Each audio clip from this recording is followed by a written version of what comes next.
Having your child with ADHD toss and turn for hours together is this pattern of nighttime sleeplessness and daytime restlessness keeping you both in a loop of frustration. It must be sheer helplessness at times. The problem is that ADHD support might be unique to each and every child. As a parent, you must have so much information at the tip of your hands. And one thing that you will really appreciate from this conversation with an MD is honoring parental intuition and parental effort. Recognizing this as an MD is something inspiring and supportive, and it is this very sensitivity that makes my guest today the perfect person to speak into this topic. In today's podcast, we will answer 3 questions. The first is, how do sleep and ADHD connect, and what can we do to improve sleep? What water is used to support treatment? Where do you begin with individualized testing in ADHD to understand the deeper picture? Who better than Dr. Ashwani Garg to break this down for us? Why? Well, because he's a functional medicine practitioner who has dealt with almost 500 cases of autism, ADHD so far, and more than 90% have significant improvement. He has advised other practitioners with challenging cases of ADHD, and he's an MD specialized in ADHD. Let's get started.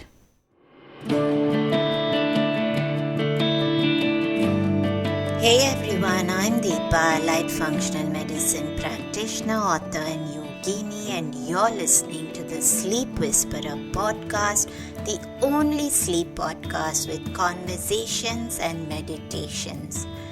I'm on a mission to share profoundly insightful sleep conversations with global visionaries that merge together functional medicine and ancient wisdom. Breathe in bliss through weekly guided meditations and let yourself enter the land of dreams. Together, let's unravel the pieces, get to the roots, and understand the right tools to transform your sleep completely. Through this podcast, I want you to dream the best version of yourself. It's time to regain hope and begin your sleep journey. Dr. Garg, welcome to the Sleep Whisperer podcast. And we've done one episode a long time back on children with special needs, but we're going a little deeper today into very specifically ADHD. And you have a lot of experience dealing with ADHD. I'm actually a bit surprised because I've been thinking about this as to what brought you into this area of specialization. Usually it's when we have children with these concerns or something that pulls us into that path. But what got you into the focus with ADHD? Thank you so much, Deepa, for giving me this opportunity that I'm able to share my thoughts. And with your network, these thoughts will be shared with many. Thank you so much again. What pulled me into this, I think it just, again, a serendipity just happened. Somebody asked me whether I can work on this. So we have been working with this functional medicine for 3-4 years now. And for the last 1.5 years, we are focusedly working on autism, ADHD, ADD. And I think it just happened. Sometimes, there's no specifics, and it just happened. And every day we're learning. And so far, we are able to deal with almost 600 to 700 kids in a span of 1.5 years. And majority of them has significant improvement so far. Let's talk a little bit about what you say, majority of improvement in symptom, because I think this is the first thing that will pop out for any listeners. So what are typically the changes that parents have noticed? All right.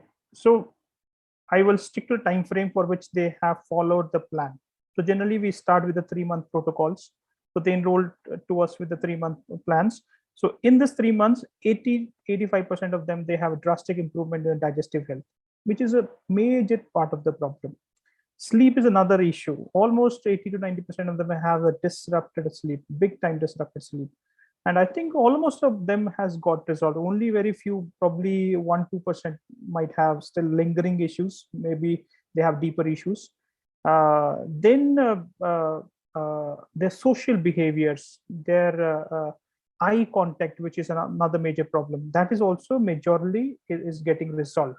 Now 30 to 40% of them, they have improved speech also in this short period of time of 3 months, where they essentially follow the plan for 2.5 months, and then its start is takes 2 weeks and all that. Now when I say 30-40% have a good improvement, so some of them were completely non-verbal.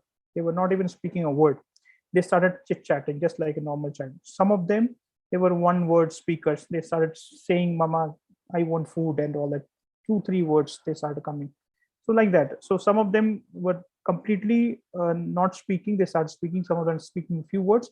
Some of them who were speaking few words, they started speaking more words. So this is how they're gaining this thing. So there's a improvement into their sleep, in their digestion, in their speech, communication, and of course the aggressiveness. Many of these kids are aggressive, and sometimes we consider this as a behavioral issue. But in our understanding, we think it is not because of the behavior per se. It is the body is not at ease. They're always under some level of pain. And interestingly, last time, a mama has asked the child, "If you cannot tell me, please write it down on a paper." Then the child has written on a paper, "There's something weird happening within my body." So something like something crawling under the skin. That is making them very aggressive. Those are the changes that we are seeing all the time. And these are not small changes, because for a parent with a child like that, I think these are massive changes which can be so inspiring. And you mentioned sleep, and I just want to answer about 2-3 key questions on our episode today. One is, would you say that almost all the kids with ADHD do have some level of sleep challenges? And do you notice if it's both ways, that poor sleep makes the symptoms of ADHD worse, and ADHD itself makes them unable to sleep properly? And where do you begin? So do you try to find a way to put together their sleep in a way where it supports recovery overall, or is it that improving other symptoms helps them to improve the quality of their sleep? So let's just begin with, what does it look like? Is the sleep challenges very similar across the board for children with ADHD? Does it look very different? Is it quality, quantity, timing? What is happening? Right. So I first give you my findings. What all the time I see in these kids, one major part of the problem is they're kept under poor lighting. When I say poor lighting, they're always under artificial lights, tube light, LED lights, mobile screen, all the screens. And sometimes deliberately these kids are kept under the screens just because they will be calm and all that. But now definitely that is killing their melatonin, and definitely that is disrupting their sleep. And most of them, we hear that they're sleeping after 12 in the night, and 1 and 2. And this is where I think if they don't sleep at the right time, the healing is hampered anyway. So I think we all know that sleeping between 10 to 2 a.m. is the best possible time. So we tell them to put your child to sleep by 9:30 or maximum 10 o'clock. So that is the first thing that we intervene, get them enough sunlight, reduce the screen time. Second major of disruption that we all the time see is these bodies are dehydrated, severely dehydrated. Now, when I say dehydrated, we look at their markers. We also ask the parents, what is, how's the hydration levels? And most of the time, the parents would tell us that child is drinking more than enough water. Now, the child is drinking more than enough water and going to washroom, drinking washroom. So we change their water. We get into sun-charged water or ionized water, whatever is financially possible for these parents. These two major changes, and of course the grounding. We make them go touch a tree, hug a tree, spend time under sun on the ground. So these are basic, very, very focused things that we do. And this definitely improves a lot of sleep, and a lot of healing start happening. Another component of sleep disruption is the infections. fungal infections, Clostridium infection, parasitic infections. So as we start cleaning these infections, then also we see that there's a stabilization of the sleep, or quality and the length of the sleep will also is improved. Ashwini, you mentioned about the infection. So is there a specific way that you've noticed with testing so many kids across this 1.5 years? Yes. So we start with very thorough testing. So we do a blood testing where we look at CBC, we look at organ functions, kidney, thyroid, liver function. Then we look at the heavy metals, and look at the nutrition, and look at the inflammatory markers. Now, in the CBC, we always find the lymphocytes are chronically high. Eosinophils are chronically high. So eosinophils are high means some parasites. Of course, it can be food allergies, but many times it's sustainably high. So as we clean the parasites, this will come down. Then basophils are high. So this is clearly. Then we also get into a little bit of a metabolite testing. Then there we find the Clostridium markers. There we find the fungal markers. And of course, the liver enzymes are always high. Their OTPTs are always high. That means a lot of toxic load is getting onto the liver. So this is clearly confirming. Then of course, if you look at the symptoms, a lot of them have bloating, a lot of them have itching, vaginal itching, penile itching, anal itching. A lot of them have eczemas, a lot of them have dry hair, dry skin. So putting the symptoms and the markers, of course, the markers might not have all the information that we need, but putting the symptoms or the signs and the markers together, there's a clear, picture coming out that there are chronic infections. And then as we start treating this infection one by one, we see a clear, improvement in their skin, improvement in their hairs, improvement in their digestion, of course, the sleep and the hyperactivity, all that. And I know this is a bit late to ask this, Ashwini, but when these kids come to you and the parents bring them, have they already been diagnosed with ADHD, or is it that they haven't?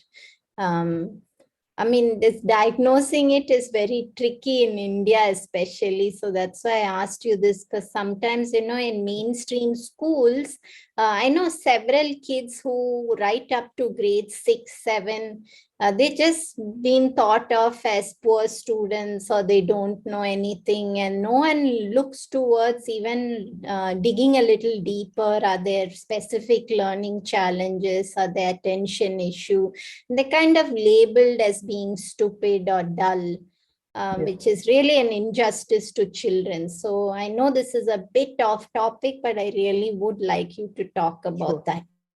So majority, the 90% of the kids that come to us, they're already diagnosed, global delays and all that. But with all parameters, with their IQs and with their understanding, cognition, as we help the body do better, the brain function improves in all aspects. So, and then sometimes what happens, a parent will understand, oh, why this child was diagnosed and this treatment is helping them. Then they bring other child to us. They were not so far labeled with the problem, but they had this issues going on, that they were aggressive in the school, they were inattentive in the school, they were not getting so many scores that they should be getting. Then we look in the profile, same problems. Probably the label is not there so far with them. Right. And before we go into protocols and more specific aspects of this, when you say that a lot of kids who come are struggling with sleep, and then when you work on their gut health, sleep improves, or you work on the infection, sleep improves. But what is that poor sleep looking like? Is it that they're just tossing, turning? Apart from the lighting, so when somebody changes up the light and you tell them to make the bedtime earlier, is it that they're just able to fall asleep easily, or are they still struggling in ways where maybe they're waking up? Describe how the poor sleep looks like. Right. So one typical thing that they find it difficult to sleep. Once they're asleep, they're asleep for a good time, but going to sleep is a challenge to them. Now, in this case, when we make sure that they get enough sunlight in the day, plus we replace the regular LED tube white lights with the red light, this going to sleep becomes ease. That is no more a difficulty. Now, there is a second group of people those get up early. They go to sleep, they have a sound sleep for, let's say, 2-3 hours, and 1 o'clock to 2 a.m. they would get up again. Then in such cases, we make use of the melatonin. So realizing probably they're not making enough melatonin for their infections. Then some of them, they're always irritated, turning, tossing, just hitting their parents. So those guys, we make use of some of there's something called passiflora that we have in India, that is just a passion flower extract that improves the GABA. So the mother tincture of few drops of that that helps them. So this is how primarily we are looking into it. Okay, let's just walk us through a child with ADHD who's struggling with poor sleep. Just walk us through right from the time they come to you, what happens with you, how are you looking at their case, what are you doing to help them through it, and how do you move them towards better sleep where the parents are not struggling as well? Right. So what we do, Deepa, we run a 3-month program where one focus is a personalized treatment, another focus is a parent education. Okay, so we're dealing with a very complex problem. When anybody comes to the autism, ADHD, ADD, all these problems, otherwise in the conventional medical system, they're thought as irreversible problems or problems which cannot be solved, or lifelong problems. So even parents are very, very concerned. So first thing that we have to deal with the parent rather than a child, that a parent comes at ease, because at the end of the day, a child is also connected to the parent at an energy level. So if the parent becomes at ease, then child started becoming at ease. So what we do is we run personalized treatment plan along with the parent education program. There, we make these parents walk through different aspects of the problem: their gut health, their toxins, their liver health. How important is the good quality food, how important is the good quality light and water. So all different aspects. Second, anything before we intervene to anything, we want to test them thoroughly. So we help parent understand the importance of each marker and how it is translating to the problem. Then step by step, first thing, of course, we make sure that a child is under good light. And many a times we see, sometimes a lot of people, they come to us after a biomed treatment. They are given a lot of supplements, but there's still no improvement because basics are not done. That is good light, good water, good food. So is this from other integrative practices itself, or is it from mainstream medicine where you say that they coming with this low? Because mainstream medicine, typically we don't even look at supplements, I think. So where are they coming from? And I'm asking you this because I've seen it plenty of time where someone goes somewhere and they've given like 20-30 supplements and they feel worse, and I see this all the time. So I do want us to talk about this. Yes, so I think this is primarily from the alternate biomed treatment. They're doing a fantastic job. I mean, I have nothing against them, but sometimes some new practitioners might not have an in-depth understanding. So they sometimes, based on probably that 20 things wrong in the body, so they start with 20 supplements right away, and body is not able to handle so much of detox and the die-off, and the child becomes more agitated, more aggressive, unresponsive. And we also see some level of regression into our kids, but eventually, because we go slow, we allow the body to handle these kind of detox and die-off reactions. So we do the testing, we put them on a paper, help parent understand what is wrong. Heavy metals are high, infections are there, dehydration is there, lack of proteins is another problem that we all the time see. Then liver function is impaired. A lot of OTPT enzymes are high, their lipase is high, amylase is high, their autoimmune markers are high, sometimes ANA is very high, sometimes NTCCP is high. So that way their immune system is haywire, infections are there, dehydration, like I said, very, very common. Then we step by step start dealing it. We don't get into the supplements right away. We say, first fix your light, fix your water. Now, in terms of fixing water, the simplest practice that I deal with is put them onto a sun charged water. Take a glass of, just like this simple glass of water, have your filtered water. So that's another problem. Most of the people that come to us, they are into cities like Bangalore, Mumbai, Delhi, Gurgaon. So RO system are bad, we know that, but in these cities RO system becomes essential because the quality of supply the water, that is very, very bad to us. So we say you put your clean water into the bottle, keep it under sun for 3 hours, so that water will absorb infrared light from the sun, becomes a little bit structured. And this is phenomenal. We see that the moment they start with the good quality water, the requirement of the water becomes less, and the body comes at ease, and thereby sleep becomes better. Then we very, very aggressively get into gluten free and dairy free. Now sometimes people come to us, they have already followed gluten free, dairy free, but by replacing the gluten with the white rice. Now white rice is as bad as gluten, because fungus is a big problem in these kids. Most of them, they have fungal infection, and if we find them refined white rice, it is still feeding the fungus. And in case many are cases, we have also has to stop some of the very sweet fruits like bananas, apples, pineapples. So by stopping the fruits, or watermelon, for let's say, so just in a very restricted diet, we have to place them depending on for the severity. We take these calls. The moment we start doing these things and replacing the grains with the healthy grains like millets, or certain Tamil rice like thoyamali, or sambar rice, those are low glycemic index rice. So within 2 weeks, we start hearing from the parents, oh, my child is able to sleep, my child is doing a better eye contact, my child is not so hyper now.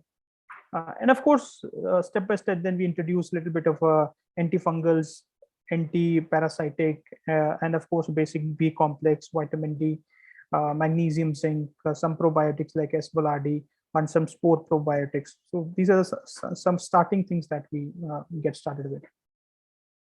And have you noticed the protocols being more effective if the child has come to a place where they're sleeping better? Have you also noticed if there are children, even after they've cleaned up the light environment, they're still struggling with sleep? So another thing that we typically see is any child living in a mobile towers. Their house is very next to a mobile tower. That's a big disruptor to the sleep.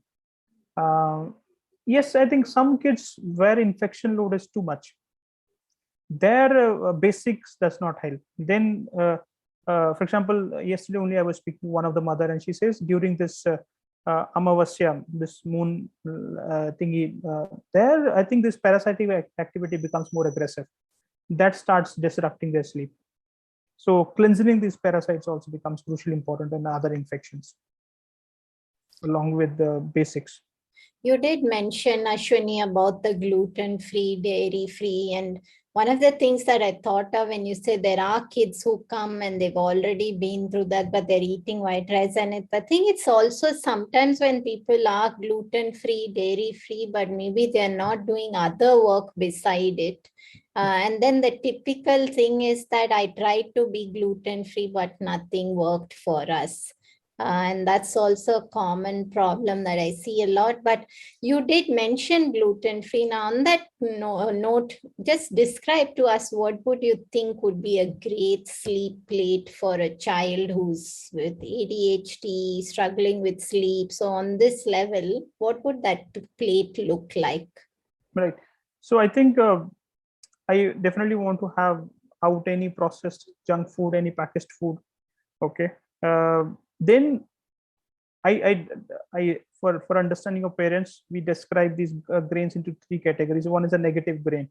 Gluten and white rice are negative grains. They're neutral, like jawar, bajra, ragi. These are neutral grains. Then you have these positive grains: little millet, kodo millet, barnyard millet, foxtail millet, brown top millet. So what we say is at least one meal of the day should be a positive grain, and preferably at least at the night. For example, if they can ferment and cook the food, that is, if they can use the grain, make a idli and dosa, ferment and cook it, not just fermented. Okay, that's one part.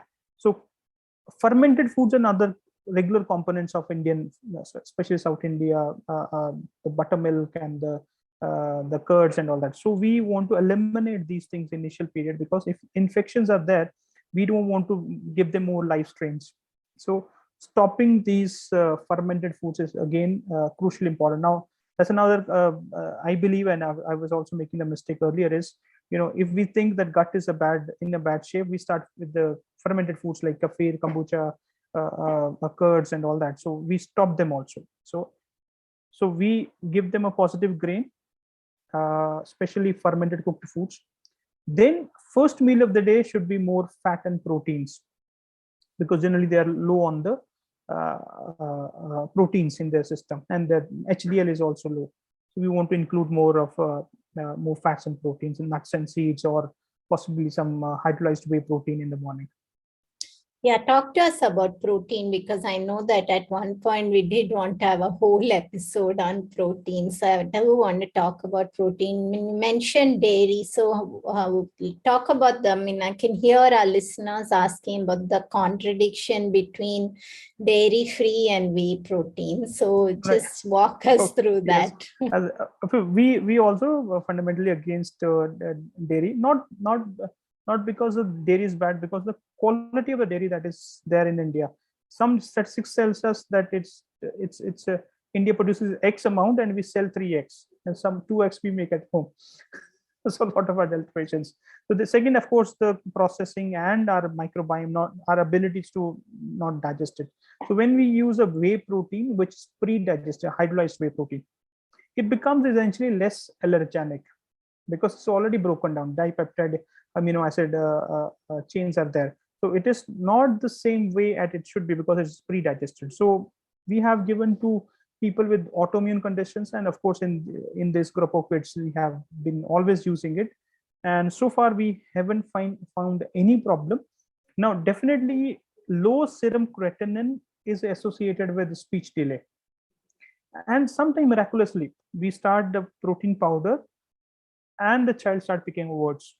Now I don't say that this is the only thing that is helping. Right. This is one part of the tool that we use.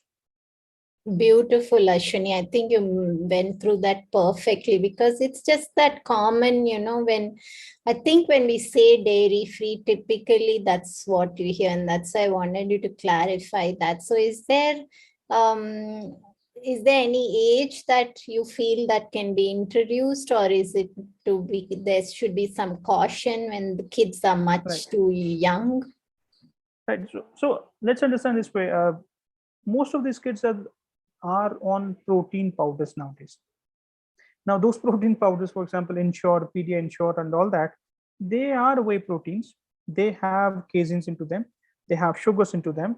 They have seed oils into them. So they are very, very extremely bad products, but they are abundantly used into the market.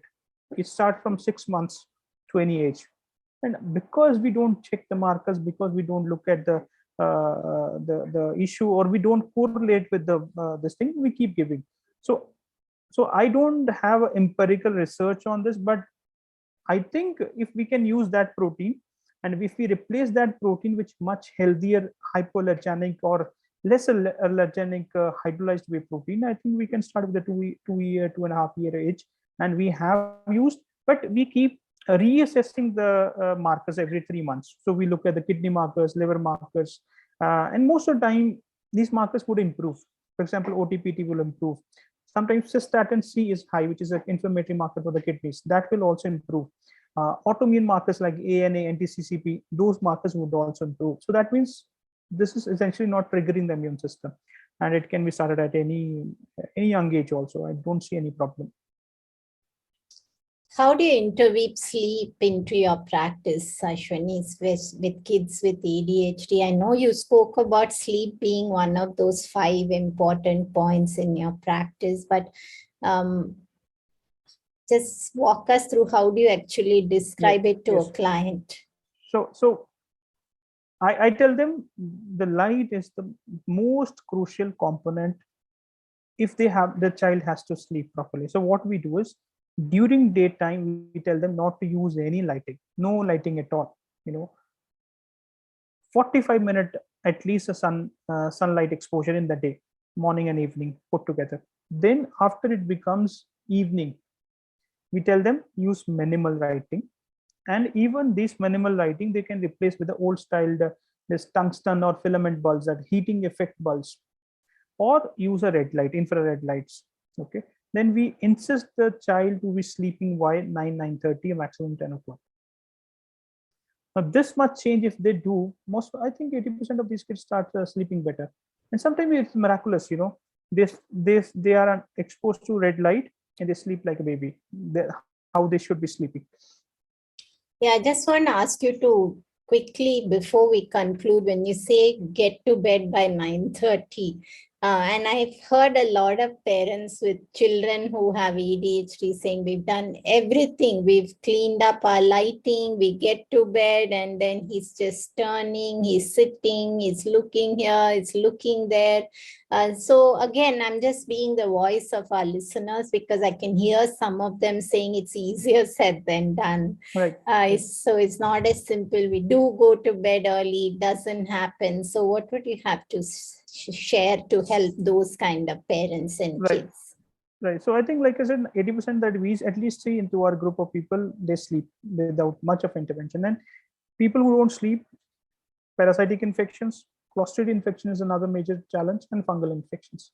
So as we start using anti-Clostridia, antifungal, or anti-parasitic, either herbal regimes or a little bit of allopathy where required, where we have absolute markers with us, then as we start cleaning these infections, they start sleeping better. I mean, and there's enough data also to say that even hyperactivity is associated with fungal and Clostridium infection. And as we clean these infections, the hyperactivity also will reduce drastically. And even in adults also, a lot of, like you said, they come to us with a stomach issue when we capture their problems in detail, and they mention, yes, they have some hyperactivity, unease and all that. And then as we clean their infections, and they become more ease and they're less hyper. Lovely, Ashwini. Any final words to share for anyone who's listening? I think, most of the problems that our society is going through, there is a solution. So I would say, Deepa, every problem that our society or our kids are going through, there's a solution to it. We should never, as a parent, should give up. We should always seek more answers. Doesn't matter if one doctor or me or you don't have the answers. Somebody has the answers. We should look for those answers. Every problem, there's a cause, there's an underlying problem. We just need to figure that out. Second, more importantly, we don't let the disease just only a doctor's business. It's our business. This is societal business, parent business. You cannot say that because I've gone to that doctor, the problem should solve. Okay, we should take matters into our hand, because nobody can help you if you don't help yourself. I think if this much we do, most of the chronic problems can be taken care.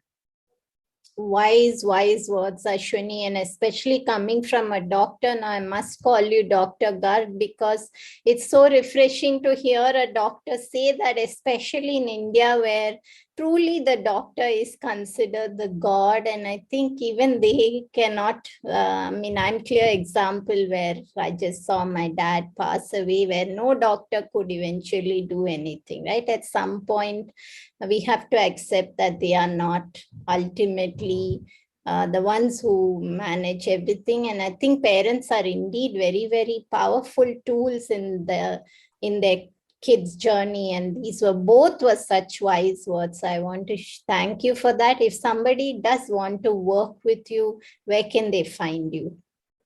So our website is functionalmedicineclinic.in. They can reach out to us, and most importantly, we do a discovery call with them. We help them understand how the journey is going to be, and only if they're committed and willing, we take them onto the program. Tell us, as parting words, Ashwini, what is committed and willing, and how do you gauge that in someone? I think just a willingness and open mind. That's all. It doesn't matter if they have to follow 100% or 90% or 60% or 50%. There has to be willingness, openness. Sometimes the challenge is when parents say, no, I have done this, and they conclude things because somebody has told them. That if they come with the openness, then that's it. Then it's easy job for us to tackle them. Lovely. And I think that goes for all of us. I mean, anything Yes, that we do, if we just that openness to us, that be the empty cup, so it will be, and it absolutely. allow it to fill up. Thank you, Ashwini, giving me your time. And I think it's good that we waited so long, but I really appreciated having you here, and have a great day. Thank you so much, Deepa. Thank you so much for giving this opportunity. I really appreciate the passion to spread the right word to the world. And it's not easy to follow up with the practitioner, ask these difficult questions from them. So thank you so much. In this episode, Dr. Ashwani Garg walked us through the journey of understanding testing in ADHD and protocols to support right through. My biggest takeaway was his parting statement that parents are a powerful piece in the journey of healing and recovery. Here is my parting takeaway to you today. No matter what symptom or condition that you or your loved ones struggle with, and who might be your doctor, recognize and always honor your intuition. I noticed in clinical practice that someone ignores their body's feedback of a nutrient or a protocol and continues taking it because their doctor has told them that it is the best one for them. They disregard that inner voice, and this just takes them further away towards imbalance when they clearly feel that something is not working for them. No matter the research behind something or how many people advocate for it, you are unique. If you have a negative feedback, take a listen and honor your body. Have a great day. Hi everyone, I hope you enjoyed the show today. Just a reminder that this podcast is for information purposes only. It is not a substitute for professional care by a doctor or otherwise qualified health professional. This information is provided on the understanding that it does not constitute medical or the professional advice or services. If you are looking for personal help on your health journey, do seek out a qualified professional. Please do make your own healthcare decisions based upon your research and in partnership with a qualified healthcare professional. It is in no way intended as medical advice or a treatment or cure for any condition. Be sure to always directly work with a qualified practitioner before making any changes to your diet or lifestyle that may feel out of your realm of comfort or understanding. If you are looking for an allied functional medicine practitioner, do seek out more information on www.phytothrive.com.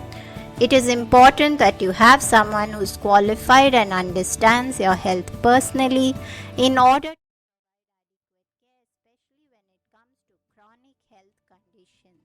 Be sure to subscribe to the Sleep Whisperer podcast on your favorite podcast app to get each episode as soon as it launches.